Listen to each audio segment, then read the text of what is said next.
কিছু প্রশ্ন গান সেই সাথে একটা জীবনী থেকে কিছু আলোচনা করে আমরা একটা ভাবের জায়গায়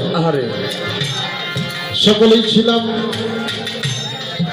ধন্যবাদ জানাই অত্যন্ত গুরুত্বপূর্ণ কিছু কথা আমাদের মাঝে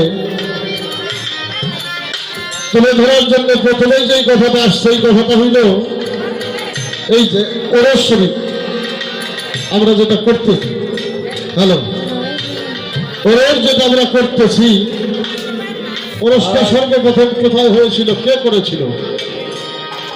হ্যালো,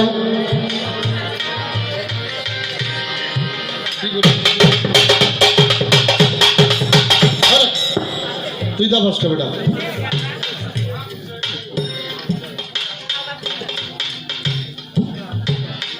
এই তারটা চেঞ্জ করে, যেটা চেঞ্জ করবে নাই, এখন নাই এটা।